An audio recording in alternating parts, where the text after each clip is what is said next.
కొత్త పార్టీకి బ్రేక్ పడినట్లేనా? అమిత్ షాతో భేటీ తర్వాత రాజీనామా నిర్ణయాన్ని మాజీ ఐపీఎస్ వాయిదా వేసుకున్నారు. బీజేపీ అధిష్టానం అన్నామలైకి ఎలాంటి హామీ ఇచ్చింది? రేపు పుట్టినరోజున అన్నామలై ఎలాంటి ప్రకటన చేయబోతున్నారు?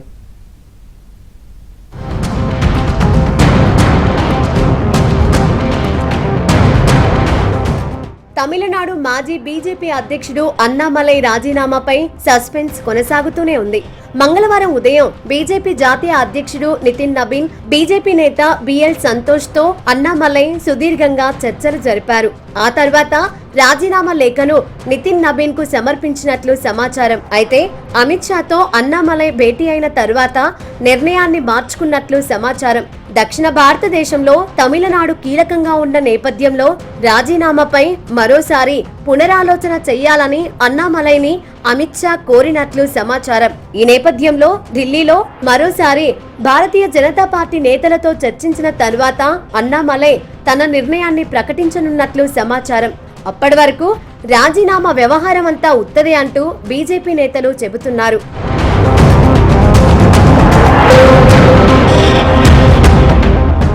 జూన్ 4వ తేదీన అన్నామలై పుట్టినరోజు సందర్భంగా కొత్త పార్టీ ప్రకటన చేయబోతున్నారంటూ ఆయన అభిమానులు కోయంబత్తూరులో పోస్టర్లు ఏర్పాటు చేశారు. 2 రోజులు ఓపిక పట్టండి అంటూ వెళ్లిన అన్నామలై నుంచి ఇప్పటి వరకు ఆయన నుంచి ఎలాంటి ప్రకటన రాలేదు. రాజ్యసభ స్థానాన్ని ఆఫర్ చేసినప్పటికీ అన్నామలై తిరస్కరించినట్లు తెలుస్తోంది.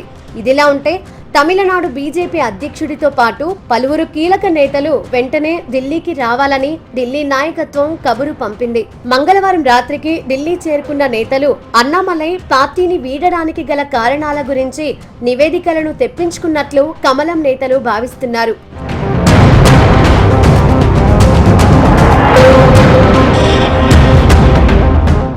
ఐపీఎస్ పదవికి రాజీనామా చేసి బీజేపీలో చేరిన అన్నామలై పార్టీ బలోపేతానికి కృషి చేశారు. అసెంబ్లీ ఎన్నికల్లో అన్నాడీఎంకే పొత్తును మొదటి నుంచి వ్యతిరేకించడంతో తమిళనాడు బీజేపీ అధ్యక్ష పదవి నుంచి తప్పించింది అధిష్టానం. పైగా బీజేపీకి ఒక్క ఎమ్మెల్యే రావడంతో నిరాశ చెందే కొత్త పార్టీ పెట్టడానికి అన్నామలై మొగ్గు చూపినట్లు రాజకీయ విశ్లేషకులు చెబుతున్నారు. అయితే ఇప్పుడు అమిత్ షా, నితిన్ నబీన్ తో చర్చల తర్వాత తన నిర్ణయాన్ని మార్చుకున్నట్లు మెజారిటీ వర్గాలు చెబుతున్నాయి. తమిళనాడులో పార్టీ బలోపేతానికి ఫ్రీ హ్యాండ్ ఇవ్వాలని అధిష్టానం ముందు అన్నామలై డిమాండ్లు ఉంచినట్లు తెలుస్తోంది. త్వరలో మోదీతో సమావేశం కానున్నట్లు సమాచారం.